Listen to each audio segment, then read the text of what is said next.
فرما کر بدعت کی تعریف فرما دی۔ اعلان تو اشر صاحب نے کیا تھا نا کہ جو بات ہوئی ہے اس کے بارے میں کرو، اچھا تو وہی تھا، مگر چلو آپ پوچھ رہے ہیں، موقع ہے تو پوچھ رہے ہیں۔ بدعت آپ لوگ جانتے ہیں کہ شرک کے بعد جس شے کی مذمت سب سے زیادہ اللہ کے رسول نے بیان کی ہے وہ بدعت۔ کسی جرم کو اتنا برا نہیں کہا جتنا بدعت کو کہا، تو بدعت کے بارے میں جاننا ضروری ہے۔ اب اس بارے میں لوگوں نے گھبرا پیدا کر دیا کہ مثالیں دے کر مولانا آپ اینک لگاتے ہیں، یہ سپیکر استعمال کر رہے ہیں، گاڑیوں پر سفر کرتے ہیں، یہ بھی تو نئی چیزیں بیوقوف بناتے ہیں لوگوں۔ حالانکہ جانتے ہیں حضور نے نئی چیزوں کا نہیں کہا، نئی چیزیں تو آپ نے کہا دنیا کے کام تم بہتر جانتے ہو۔ من احدث فی امرنا ھذا، امرنا پھر ھذا، ہمارے اس کام میں جو خاص نبیوں کا ہے کہ لوگوں کو اللہ کے تقرب کی باتیں بتانا، کس سے اللہ راضی ہوتا ہے، کس سے ناراض، جنت ملتی ہے، وہ کام ہے دین۔ اس میں جو اضافہ کرے گا بغیر ثبوت کے، کوئی اس کے پاس رسول اللہ کی دلیل نہیں کہ اس سے بھی ثواب ملتا ہے اللہ راضی، یہ دین میں اضافہ، یہ بدعت ہے، کسی کو حق نہیں، شرک سے کم نہیں ہے کہ وہ لیجسلیچر بن گیا، قانون سازی، شارع اللہ۔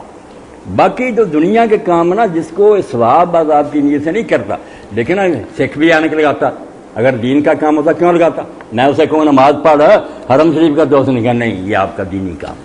ساری دنیا دین کی اور دنیا کی تقسیم کو جانتی ہے کہ جو کام، ان کو شاہ ولی اللہ رحمۃ اللہ نے بہت اچھا سمجھایا کہ ایک ہے اقترابات، اللہ کا قرب حاصل کرنے کے لیے، وہاں ہم کوئی چیز نہیں نکال سکتے جب تک اس کی سند ہمارے پاس نہ ہو۔ ایک ہے ارتفاقات، دنیا کی زندگی سہولت سے گزارنے کے لیے، یہ ہم لباس نکالیں، سواریاں نکالیں، کھانے نکالیں، یہاں ہمیں کھلی چھٹی ہے سوائے اس کے کہ کوئی چیز حرام آ جائے۔ یہ دونوں دائرے الگ ہیں، اقترابات میں بالکل جکڑے ہوئے ہیں، ایک شے بھی نہیں نکال سکتے جب پہلے ہمارے پاس سینکشن نہ ہو۔ اور دنیا کے بارے میں کھلی چھٹی کوئی نہ پوچھے کہ اس کی دلیل کیا، جو روکنا چاہتا ہے وہ بیان کرے گی کہاں یہ حرام دین۔ دنیاوی امور میں اباحت اصل ہے، اس لیے مولانا شاہ رحمۃ اللہ علیہ بہت دین کے بارے میں جانتے تھے، فرمایا شادی کی رسمیں بدعت نہیں بنتی، عیاشی کریں روک دو دیجیے، ان پر اور دفعیں لگے گی، فضول خرچی ہے، بے حیائی ہے، جو بدعت نہیں کہہ سکتے، کیونکہ کوئی نوجوان لڑکا لڑکی یہ نہیں کہتا ثواب کے لیے کر رہا ہوں، ثواب کہتا کوئی رونق میلہ،